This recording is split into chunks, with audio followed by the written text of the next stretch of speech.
Hi everyone, good morning, good afternoon, good evening. Hope आप सब healthy and happy होंगे। आज अपन लोग डिस्कशन करेंगे फिजिकल एजुकेशन के इंपॉर्टेंट एमसीक्यूज के बारे में। ठीक है, सो लेट्स स्टार्ट। क्वेश्चन 1 है आपका, पुरुष वर्ग के लिए वॉलीबॉल में नेट की ऊंचाई कितनी रहती है। आपसे नेट की हाइट पूछी है कि पुरुष वर्ग में जो है वो कितनी रहती है। ठीक है, सो आपका करेक्ट आंसर हो जाएगा ऑप्शन नंबर ए 2.43। ठीक है, दो आंकड़े रहते हैं अपने पास 2.43 एंड 2.24। ठीक है, ये आपकी रहती है मेंस वर्ग के लिए। ठीक है, मेंस के लिए, और ये रहती है आपकी वुमेन्स के लिए। ठीक है, 2.24 जो है वो आपकी वुमेन्स के लिए रहती है और 2.43 जो है आपके मेंस के लिए रहती है। ठीक है, सो यहाँ पर आपका करेक्ट आंसर हो गया ऑप्शन नंबर ए। एंड ये जो है 2.24 ये आपकी रहती है वुमेन्स के लिए। ठीक है, आगे बढ़ते हैं। साई के पदेन अध्यक्ष कौन होते हैं। साई के पदेन अध्यक्ष जो है वो आपके होते हैं पीएम होते हैं। ठीक है, यानी कि प्रधानमंत्री होते हैं। पीएम जिस भी बॉडी के अध्यक्ष होंगे या फिर जो भी बॉडी पीएम के अंडर में होगी वो आपके एग्जाम पॉइंट ऑफ व्यू से बहुत इंपॉर्टेंट हो जाती है। ठीक है, यही आपसे जो पीएम के अंडर जो बॉडी है उसके बारे में रिलेटेडली या तो आपको स्टेटमेंट में पूछ लिया जाएगा या फिर आपको डायरेक्टली पूछ लिया जाएगा। ठीक है, आगे बढ़ते हैं इसके बारे में कि वॉलीबॉल में टीम में मैच के लिए न्यूनतम खिलाड़ी होने चाहिए। ठीक है, अब आपसे पूछा है कि जो वॉलीबॉल में जो मैच चलता है टीम में, ठीक है, उसके लिए न्यूनतम खिलाड़ी कितने होने चाहिए। ओवरऑल नहीं पूछा है आपसे पूछा है कि ग्राउंड के अंदर कितने होने चाहिए, यानी कि मैच के लिए, टीम में मैच के लिए। ठीक है, सो इसका करेक्ट आंसर हो जाएगा आपके ऑप्शन नंबर बी। ठीक है, 6 खिलाड़ी होते हैं अपने ग्राउंड में जब अपना गेम चल रहा होता है, और इसके अंदर ओवरऑल जो है वो 12 खिलाड़ी होते हैं आपके। होप आपको समझ में आ गया होगा। आगे बढ़ते हैं। डूरंट कप जो है वो किस खेल से संबंधित है। डूरंट कप जो है वो किस खेल से संबंधित है। सो इसका करेक्ट आंसर हो जाएगा आपके ऑप्शन नंबर डी, यानी कि फुटबॉल से संबंधित है। ठीक है, आगे बढ़ते हैं। ट्रॉफी है ये एक डूरंट ट्रॉफी जो कि फुटबॉल खेल से संबंधित है। आगे बढ़ते हैं। ईरानी ट्रॉफी किस खेल से संबंधित है। ये क्वेश्चन जो है आपको रिसेंटली अभी पता होगा, जो 2 अगस्त को डीएसएसबी का एग्जाम हुआ था उसके अंदर पूछा गया था कि जो ईरानी ट्रॉफी है वो किस खेल से संबंधित है। ये आपका है क्रिकेट के अंदर। ठीक है, इसका करेक्ट आंसर हो जाएगा आपके ऑप्शन नंबर डी। ठीक है, आगे बढ़ते हैं अपन अपने नेक्स्ट क्वेश्चन पे। क्वेश्चन नंबर 6 है आपका, भारत पहली बार विश्व कप क्रिकेट का विजेता कब बना था। ठीक है, सो इसका करेक्ट आंसर होप आप सबको पता होगा, ऑप्शन नंबर सी हो गया। 1983 पहली बार जो है अपन ने क्रिकेट में विश्व कप जीता था। ठीक है, आगे बढ़ते हैं। क्वेश्चन नंबर 7 है अपना, धनराज पिल्लई का नाम किस खेल से संबंधित है। बहुत कम पर्सनैलिटी है जो अपने स्पोर्ट्स व्यू से इंपॉर्टेंट हो जाते हैं, या तो जो करंट में जो भी स्पोर्ट्स से कनेक्टेड जो पर्सन है, जो ओलंपिक्स में गए हैं, जिनको मेडल मिला है, वो लोग इंपॉर्टेंट हो जाते हैं, उनका पूछ लिया जाता है कि ये किस खेल से संबंधित है।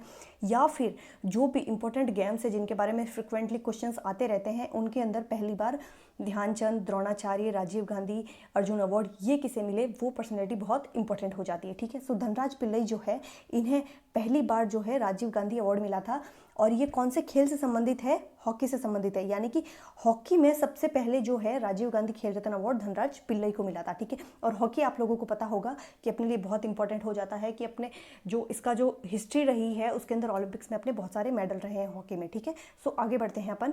क्वेश्चन नंबर 8 है आपका, ये जो पैटर्न आपको दिख रहा होगा, आपको लग रहा होगा कि ये नेट का पैटर्न है, नेट यूजीसी का पैटर्न है, बट मैं आपको बता दूं कि जो अभी डीएसएसबी का पेपर हुआ था उसमें मोस्ट ऑफ द क्वेश्चन, या आप ले सकते हैं कि 70 to 80% जो क्वेश्चन है उसके अंदर वो यही थे कि स्टेटमेंट में आपको क्वेश्चंस पूछा गया था, यानी कि एक ही क्वेश्चन के अंदर 2 से 3 क्वेश्चन आपको पूछे गए थे। ठीक है, सो आपको पैटर्न पता होना चाहिए। अपनी तैयारी अगर बहुत स्ट्रांग हो तो पैटर्न फिर कुछ भी आए अपन उसको अप्रोच कर लेते हैं, लेकिन फिर भी अपन को नॉलेज होना चाहिए, अपन को अवेयर रहना पड़ता है कि जो पैटर्न है वो किस हिसाब से चल रहा है।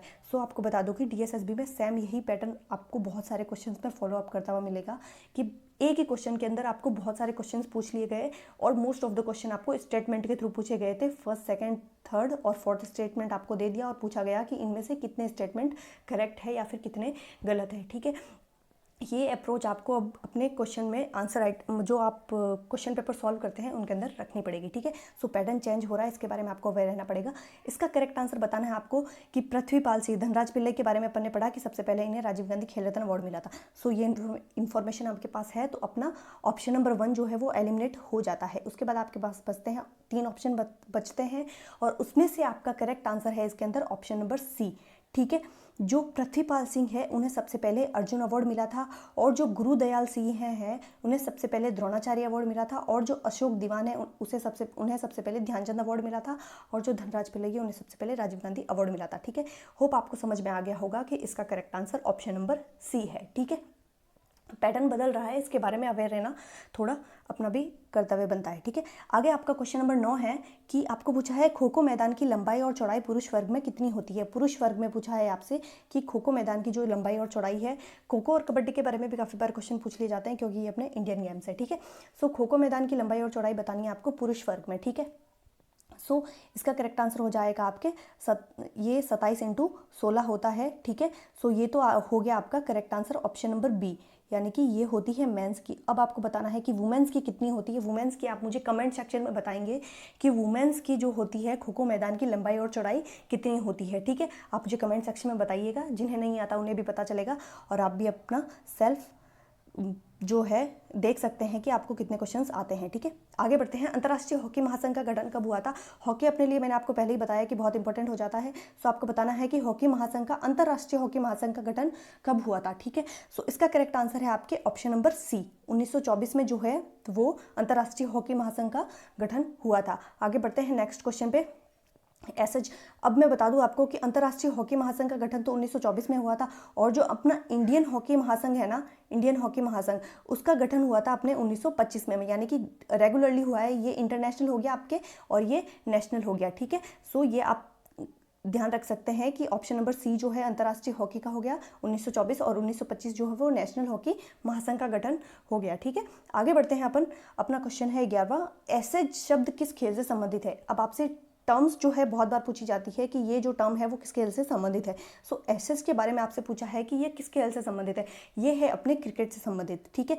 और एसेज जो टर्म है वो क्या है, जो इंग्लैंड और ऑस्ट्रेलिया के बीच में जो मैच होता है ना, उसे एसेज कहा जाता है, ठीक है। होप आपको समझ में आ गया होगा कि एसेज जो है वो क्रिकेट में किसे कहा जाता है। सो इसका करेक्ट आंसर हो गया आपके ऑप्शन नंबर डी, ठीक है। आगे बढ़ते हैं अपन क्वेश्चन नंबर 12 पे।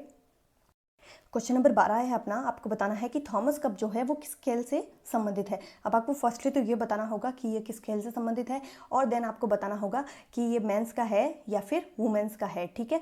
सो आप मुझे बताइए कि ये किस खेल से संबंधित है, यानी कि आपका करेक्ट आंसर हो गया ऑप्शन नंबर बी, बैडमिंटन पुरुष से संबंधित है, ठीक है। और महिलाओं से संबंधित थॉमस कप के साथ ही कौन सा कप हो गया आपके, उबेर कप जो है वो आपके महिलाओं से संबंधित है यार, ठीक है। याद रह जाएगा आपको, उबेर कप जो है वो आपका बैडमिंटन महिला वर्ग से संबंधित है और थॉमस कप जो है वो आपका बैडमिंटन पुरुष वर्ग से संबंधित है, ठीक है। आगे बढ़ते हैं अपन क्वेश्चन नंबर 13 पे। निम्नलिखित में से कौन से सम्मिलित नहीं है। अब आपको बताना है कि ये मैं आपको बता रही हूँ कि ये वाला जो पैटर्न है ना, अभी डीएसएसबी में फॉलो अप किया गया था और आपको नेक्स्ट बहुत से फिजिकल एजुकेशन के जितने भी क्वेश्चन ये जो एग्जाम्स होने वाले हैं उनमें आपको ये पैटर्न धीरे धीरे देखने को मिल सकता है। सो आपको अवेयर रहना है इससे, ठीक है। ऑस्ट्रेलियन कप जो है वो टेनिस से संबंधित है, करेक्ट हो गया। प्रकाश पादुकोण जो है वो बैडमिंटन से संबंधित है, करेक्ट हो गया। संतोष ट्रॉफी जो है वो आपके फुटबॉल से संबंधित है, ये करेक्ट हो गया। ओलंपिक ध्वज ये एकदम गलत हो गया, यहाँ पर 1913, 1914 या फिर 1920 इन तीनों में से कोई सा भी आंकड़ा हो जाता तो शायद अपन इसको सही कर सकते थे, ठीक है। फिर आपका यहाँ पर एक और ऑप्शन होता, इनमें से कोई नहीं, ठीक है। सो 1913 में तो क्या हुआ था, ओलंपिक ध्वज को बनाया गया था। 14 में क्या हुआ था, इसे मान्यता मिली थी। और 1920 जो एंटवर्प का ओलंपिक था उसके अंदर ओलंपिक ध्वज को अपनाया गया था। होप आपको बहुत अच्छे से समझ में आ गया होगा। सो इसका करेक्ट आंसर हो गया आपका ऑप्शन नंबर डी, यानी कि सम्मिलित नहीं है जो है ऑप्शन नंबर डी, ठीक है। आगे बढ़ते हैं अपन। नेताजी सुभाष चंद्र बोस खेलकूद संस्थान कहाँ स्थित है। आपको बताना है जो अपना एनआईएस है वो कहाँ पर स्थित है, ठीक है। एनआईएस के बारे में आपने सुना होगा, नेताजी सुभाष चंद्र बोस खेलकूद संस्थान जो है वो कहाँ पर स्थित है। सो इसका करेक्ट आंसर हो गया आपके ऑप्शन नंबर सी, यानी कि पटियाला में है। अब मुझे बताइए आप कि इसकी स्थापना कब हुई थी। वो तो चलो मैं बता देती हूँ आपको, 1961 में हुई थी, ठीक है। इसकी स्थापना जो है वो 1961 में हुई थी, लेकिन इसके अंदर जो है ये नेताजी सुभाष चंद्र बोस जो नाम है वो कब ऐड किया गया था, ये आप मुझे कमेंट सेक्शन में ज़रूर से बताइएगा कि जो ये इंस्टीट्यूट है नेशनल इंस्टीट्यूट ऑफ स्पोर्ट्स जो है नेताजी, ये अपना इसके अंदर नेताजी सुभाष चंद्र बोस जो नाम है वो कब इंक्लूड किया गया था, यानी कि कौन से ईयर में इंक्लूड किया गया था, ठीक है। ये आपको कमेंट सेक्शन में बताना है। आगे बढ़ती हूँ मैं। खेल चिकित्सा के जनक किसे कहा जाता है, ठीक है। खेल चिकित्सा के जनक किसे कहा जाता है, यहाँ पर आपको दो ऑप्शन में कंफ्यूजन हो सकता है, ठीक है। पियरे डी कुबिटिन ओलंपिक से संबंधित है, सभी को पता होगा। जीडी सोंधी जो है वो एशियन गेम से संबंधित है, सभी को पता होगा, ठीक है। हेरोडिक्स और हिपोक्रेट्स में आप कंफ्यूज हो सकते हैं क्योंकि ये बहुत ही सिमिलर से आपको दिख रहे होंगे ऑप्शंस, क्योंकि हिपोक्रेट्स जो है वो चिकित्सा के जनक है, लेकिन आपसे यहाँ पर खेल चिकित्सा के जनक पूछा है। सो वेरी कॉमन सेंस आपको पता चल गया होगा कि हेरोडिक्स जो है इसका करेक्ट आंसर होगा। और ये जो हिपोक्रेट्स जो है वो वो चिकित्सा के जनक कहे जाते हैं और हेरोडिक्स जो है वो खेल चिकित्सा के जनक कहे जाते हैं। ठीक है, आगे बढ़ते हैं। अपना नेक्स्ट क्वेश्चन है international association of athletics federation यानी कि IAAF। आपको ज़रूरी नहीं है कि ये पूरा नाम दिया जाए, आपको सिर्फ इतना सा भी पूछ लिया जा सकता है कि IAAF का गठन कब किया गया था। ठीक है, सो आपको बताना है कि IAAF का गठन कब किया गया था। आप में इसका करेक्ट आंसर हो जाएगा ऑप्शन नंबर डी, यानी कि 1912 में किया गया था। ठीक है, और आपको एक बहुत इंपॉर्टेंट, हेडक्वार्टर जो होते हैं इंटरनेशनल फेडरेशंस के वो most of the time Lausanne Switzerland में मिलेंगे आपको। ठीक है, लेकिन 4 से 5 बॉडी ऐसी है जिनका हेडक्वार्टर लुसाने स्विट्जरलैंड में नहीं है, उनमें से एक IAAF भी है।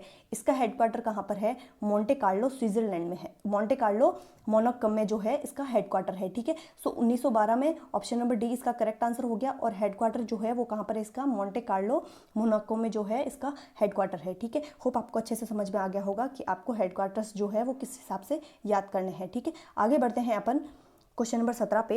भारतीय एथलेटिक्स महासंघ का गठन कब किया गया था? ठीक है, अपन ने पढ़ा कि इंटरनेशनल एथलेटिक्स महासंघ का गठन 1912 में किया गया। ठीक है, ये चीज़ अपन ने पढ़ ली। अब आपको बताना है कि भारतीय एथलेटिक्स महासंघ का गठन कब किया गया था। ठीक है, सो आपका करेक्ट आंसर हो जाएगा ऑप्शन नंबर बी, 1946 में जो है इसका गठन किया गया था। ठीक है, एथलेटिक्स हो गया, हॉकी हो गया, फुटबॉल हो गया, ये जो गेम्स है वो फ्रिक्वेंटली आपसे पूछे जाते हैं। ठीक है, आगे बढ़ते हैं अपन क्वेश्चन नंबर 18 पे। आगा खां कप किस खेल से संबंधित है? आपको बताना है आगा खां कप जो है वो किस खेल से संबंधित है। ये आपका हो गया हॉकी से। ठीक है, हॉकी से आगा खां कप जो है आपका रिलेटेड है। Option number C is the correct answer. आगे बढ़ते हैं अपन क्वेश्चन नंबर 19 पे। भारतीय पहली महिला जिन्हें ग्रैंड मास्टर का खिताब मिला।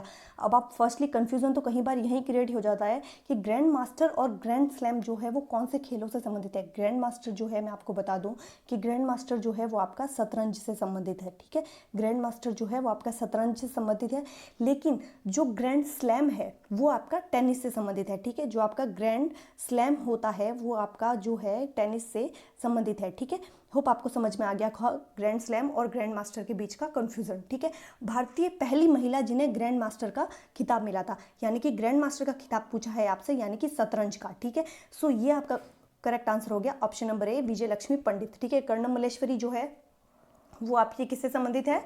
कर्णम मल्लेश्वरी आपके उससे वेट लिफ्टिंग से संबंधित है, यानी कि भारोत्तोलन से संबंधित है। ठीक है, PV सिंधु जो है सभी को पता होगा, सानिया मिर्जा भी सभी को पता होगा। ठीक है, सो ये यहाँ पे कंफ्यूजन क्रिएट करने के लिए दिया है। यहाँ पर आपको डायरेक्टली शतरंज का ग्रैंड मास्टर नहीं पूछकर सिर्फ ग्रैंड मास्टर पूछ लिया। आपको ग्रैंड स्लैम से कंफ्यूज नहीं करना है इसको। ठीक है, आगे बढ़ते हैं अपना नेक्स्ट क्वेश्चन है। एशियाई खेल जो है सर्वप्रथम कब आयोजित किए गए थे? ये क्वेश्चन होप सभी को आता होगा। Option number B is the correct answer. 1951 में ऑर्गेनाइज हुए थे और पहली बार अपने न्यू दिल्ली इंडिया में ही हुए थे, इसलिए ये थोड़ा इंपॉर्टेंट हो जाता है। और जो इसके नेक्स्ट 2022 वाले जो होने वाले हैं, यानी कि 19th एशियन गेम्स, वो कहाँ पर होने वाले हैं? वो चाइना जिंगजियांग रीजन में होने वाले हैं। और जो 2018 वाले थे, यानी कि 18th वाले ही थे। इससे आप याद रख सकते हैं कि नेक्स्ट जो है वो क्या सीक्वेंस चलेगा। 2018 में 18th एशियन गेम्स ही थे जो कहाँ पर ऑर्गेनाइज हुए थे? जकार्ता में ऑर्गेनाइज हुए थे। और अभी जो 2022 में होने वाले हैं वो चाइना में ऑर्गेनाइज होने वाले हैं। ठीक है, एशियाई खेल सर्वप्रथम कब आयोजित किए गए थे? सो इसका करेक्ट आंसर हो गया आपके ऑप्शन नंबर बी, 1951 में। ठीक है, सो आज का वीडियो लेक्चर अपना यहीं तक था। आपको अगर अच्छा लगा हो तो इसे लाइक शेयर सब्सक्राइब ज़रूर करें और साथ में बने रहिए। मिलते हैं नेक्स्ट वीडियो में, तब तक के लिए अपना ख्याल रखिए, अपने आसपास वालों का ख्याल रखिए, खुद भी पढ़िए, दूसरों को भी पढ़ाइए। टाटा, बाय बाय, सी यू।